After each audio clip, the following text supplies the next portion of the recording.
Olá, bom dia. São 7 horas e 31 minutos e o RJ Acontece está começando. Veja aqui tudo de mais importante que acontece no Rio de Janeiro. Começa a semana muito bem informado. Então é hora de saber ao vivo como estão as condições de trânsito na cidade. Com as câmeras da 7 Rio, você vê aí imagens da Avenida Brasil, na altura de Benfica. Apesar do reflexo, já pode ver aqui na tela. O trânsito está bastante intenso para o motorista que segue para a Zona Sul. Você vê imagens da Praça da Bandeira, na pista da direita também, trânsito já bastante movimentado nesta segunda-feira. E agora nós vamos para Dom Helder Câmara com Leopoldo Bulhões. O trânsito, por enquanto, flui muito bem, sem problemas para o motorista que está saindo de casa agora. E você vê imagens da Armando Lombardi com a ministra Ivan Lins. O trânsito também intenso, mas, por enquanto, sem grandes retenções. E vamos ao vivo à Rádio Band News Fluminense FM. A repórter Georgia Cristine nos traz informações sobre o trânsito na Ponte Rio-Niterói nesta manhã. Bom dia, Georgia.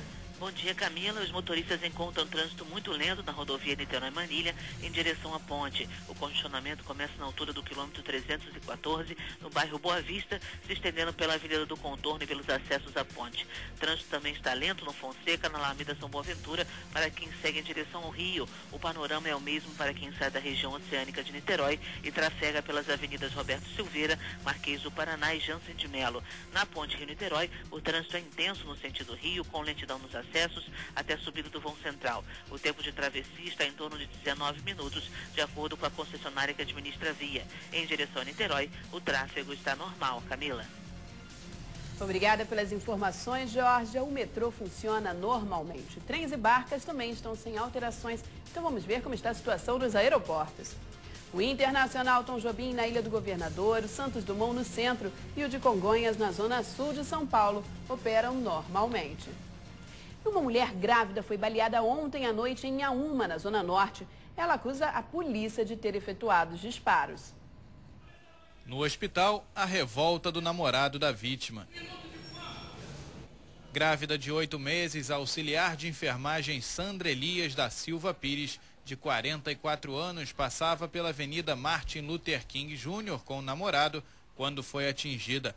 Policiais que estavam próximos ao local teriam atirado contra o casal. Eu vi que eles começaram a desferir disparo, mas eu sem entender para onde eles estavam disparando e podendo ser alguma coisa, eu acelerei o carro. Foi quando ela me disse assim, eu tô ferida. Aí quando eu parei o carro, eu vi que eles não estavam atirando em ninguém, estavam atirando em mim mesmo. Sandra foi atingida 2 vezes de raspão, uma no braço e outra próximo ao olho. No carro do casal era possível ver as marcas de tiros. A versão apresentada pelos policiais é de que um veículo escuro passou pelo local e os ocupantes teriam atirado. Eles, então, revidaram. Também ontem, 2 bandidos morreram depois de invadir uma vila em Parada de Lucas, na Zona Norte. Os criminosos fizeram 2 famílias reféns. As marcas de tiros ainda estão no quintal da família Luz. Foi nesta casa que 2 bandidos foram mortos pela polícia depois de fazerem 2 famílias reféns.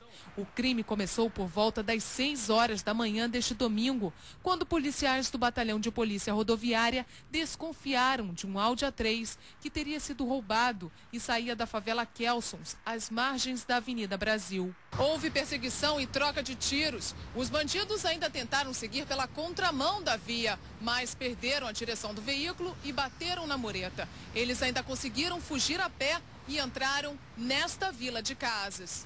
Aqui eles subiram pelo telhado até alcançarem a mata. Os 2 se esconderam nesta casa, no alto do morro. Assim que eu abri a porta, eles entraram.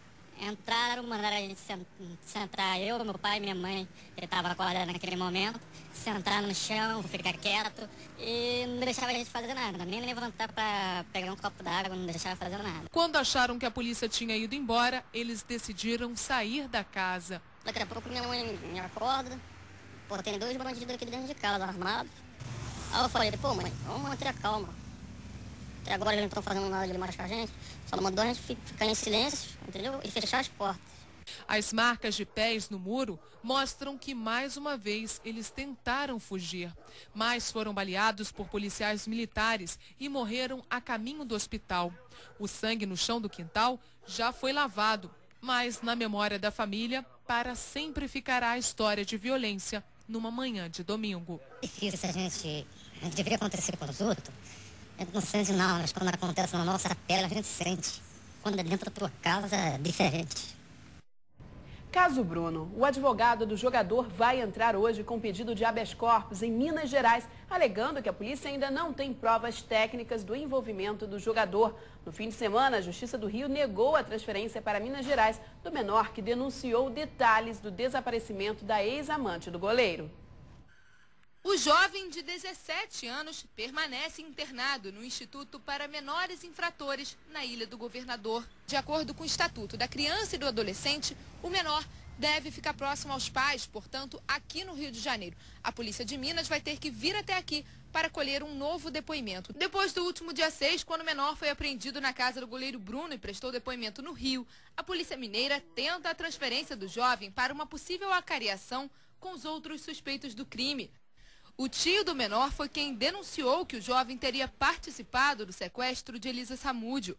O Ministério Público pediu a inclusão do tio do adolescente no programa de proteção às testemunhas. O homem alegou que vinha sofrendo ameaças de morte. O goleiro Bruno é acusado de ser o mandante do sequestro que resultou no assassinato da ex-amante. Segundo o depoimento do menor, a mulher teria sido executada por um homem contratado por Bruno. O jovem, o jogador e o amigo Macarrão teriam assistido à execução. A ex-amante de Bruno já havia denunciado o goleiro por agressão no ano passado. Na época, Elisa foi à delegacia de atendimento à mulher, mas a juíza disse que Elisa, por não manter qualquer tipo de relação afetiva, familiar ou doméstica com o jogador, não podia se beneficiar das medidas de proteção garantidas na Lei Maria da Penha. A polícia investiga a participação de mais uma pessoa no desaparecimento de Elisa Samúdio. De acordo com o depoimento do menor, após deixar um hotel na Barra da Tijuca, Elisa foi levada para uma casa em Santa Cruz que pertenceria a Fernanda Salles. Ela teria ajudado Bruno a fugir da casa dele no Recreio, logo após o menor ser detido pela Polícia do Rio. E os 7 homens acusados de espancar um taxista do Aeroporto Internacional vão responder ao processo em liberdade. Os suspeitos podem ser indiciados por tentativa de homicídio e omissão de socorro. Um deles já tem passagem pela polícia por lesão corporal e formação de quadrilha. Mais testemunhas do caso devem prestar o depoimento ainda esta semana. Os envolvidos na agressão do taxista Kleber Oliveira da Rosa vão ser indiciados individualmente, cada um pelo ferimento provocado. 7 pessoas prestaram depoimento na delegacia do aeroporto. Dos 6 homens que aparecem na imagem espancando o Kleber, 4 já foram identificados e outros 2 estão sendo investigados. Todos serão indiciados por tentativa de homicídio e omissão de socorro. A pena pode chegar a 32 anos de prisão.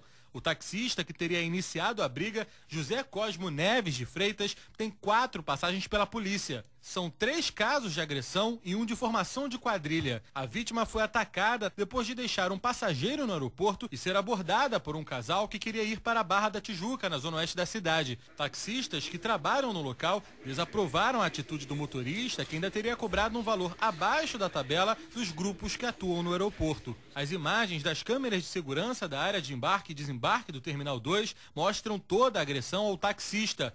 Quem trabalha no local denuncia que a intimidação é constante. A Guarda Municipal, por sua vez, é conivente. Ela apoia os taxistas do aeroporto, não permitem que a gente pare para embarcar os nossos passageiros, multam a gente. A Subsecretaria de Fiscalização de Transportes também vai convocar os agressores para prestarem esclarecimentos. Eles podem perder o credenciamento. A Infraero afirmou que o registro de cooperativas no aeroporto não é garantia de exclusividade, apenas uma medida de segurança. Daqui a 60 dias, uma nova licitação vai acontecer nos terminais do Tom Jobim. 4 balcões de atendimento vão ser colocados no saguão para que as cooperativas cadastradas possam cobrar valores fixos para as corridas, mas os passageiros poderão escolher entre o serviço do aeroporto e qualquer outro táxi que estiver no terminal. Nos próximos dias, a polícia vai ouvir 5 testemunhas do caso para tentar esclarecer informações contraditórias nos depoimentos dos agressores.